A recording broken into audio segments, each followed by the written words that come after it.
मत जाना आप वोट डालने और झेलते रहना आतंकी हमले। रोज सुनना भ्रष्टाचार की खबरें। वापस आ जाएगी धारा 370। भारत तेरे टुकड़े होंगे, गूंजेगा घर घर। फिर से सड़क पे दिखाई देंगे कसाब, परोसे जाएंगे आतंकवादियों को कबाब। फिर से जाली नोट मिलेंगे, देश की अर्थव्यवस्था पर चोट करेंगे। गरीबों के घर के सपने धरे के धरे रह जाएंगे और मेरे रामलला फिर से टेंट में पहुंच जाएंगे। फिर से संसद पर हमला होगा, खटाखट गरीबी हटाने का जुमला होगा। फिर कोयले में हाथ काला होगा, 2G 3G और सत्यम जैसा घोटाला होगा। फिर कार सेवकों की बोगी जलाई जाएगी और फिर कोई निर्भया सड़क पे चीखती पाई जाएगी। फिर बढ़ जाएंगे महिलाओं से अपराध। मेरे भाई फिर क्या करेंगे आप कुछ मत करना। अपना घर, अपनी नौकरी, अपनी कार, भले देश का हो जाए बंटा धार। आप पिकनिक मनाने निकल जाना, मगर आप वोट डालने मत जाना।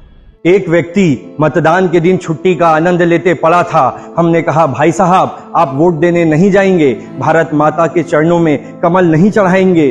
उसने कहा, अरे इतनी गर्मी में क्यों ही बाहर जाना है, किसी के करने से क्या होता है, बस मोदी को ही तो आना है। ये सुनकर मैं सोच में पड़ गया। भारत का इतिहास मेरी आंखों के सामने से गुजर गया। कैसे पृथ्वीराज चौहान ने गौरी को 17 बार माफ किया था। खानवा के युद्ध में बाबर के खिलाफ राणा सांगा अकेला खड़ा था। मुझे याद है ईस्ट इंडिया कंपनी का व्यापार के नाम पर आना और हमको गुलाम बना जाना। ये इतिहास इस बात का प्रमाण है, हम तभी हारे हैं जब हम असावधान हैं। भगवान राम तो स्वयं सर्वशक्तिमान हैं, बड़े से बड़ा कार्य उनके लिए पल भर का काम है। मगर सदियां लग गई पालनहार को छत पाने को, क्योंकि भक्त की जरूरत है भगवान को मर्यादा निभाने को। प्रभु श्री राम को निषाद राज ने गंगा पार कराया था। अरे सीता माता का पता तो एक पक्षी ने बतलाया था।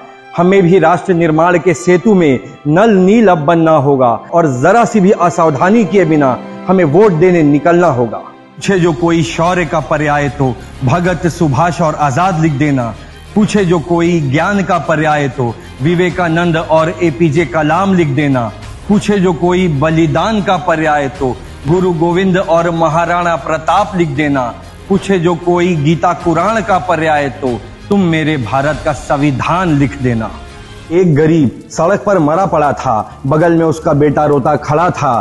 तभी एक कांग्रेसी आया, आते ही चिल्लाया, बोला, हमारे नेता राहुल जी कितने महान हैं, मरने के बाद व्यक्ति की आधी संपत्ति अब सरकार की होगी, ये उनका फरमान है। ये सुनकर बेटे की गीली आंखों में खून उतर आया। उसने भारी आवाज में बताया, मेरे पिताजी की झंडों की दुकान थी, तिरंगे से लेकर भगवा झंडा यही उनकी पहचान थी।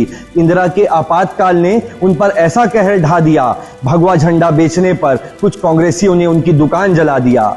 वो गरीब थे, इसीलिए खुददार थे, अपने बीवी बच्चों के लिए फिर लड़ने को तैयार थे। घर बार गिरवी रखकर फिर से दुकान खड़ा किया, मगर 84 के दंगों में कुछ दंगाइयों ने फिर दुकान जला दिया।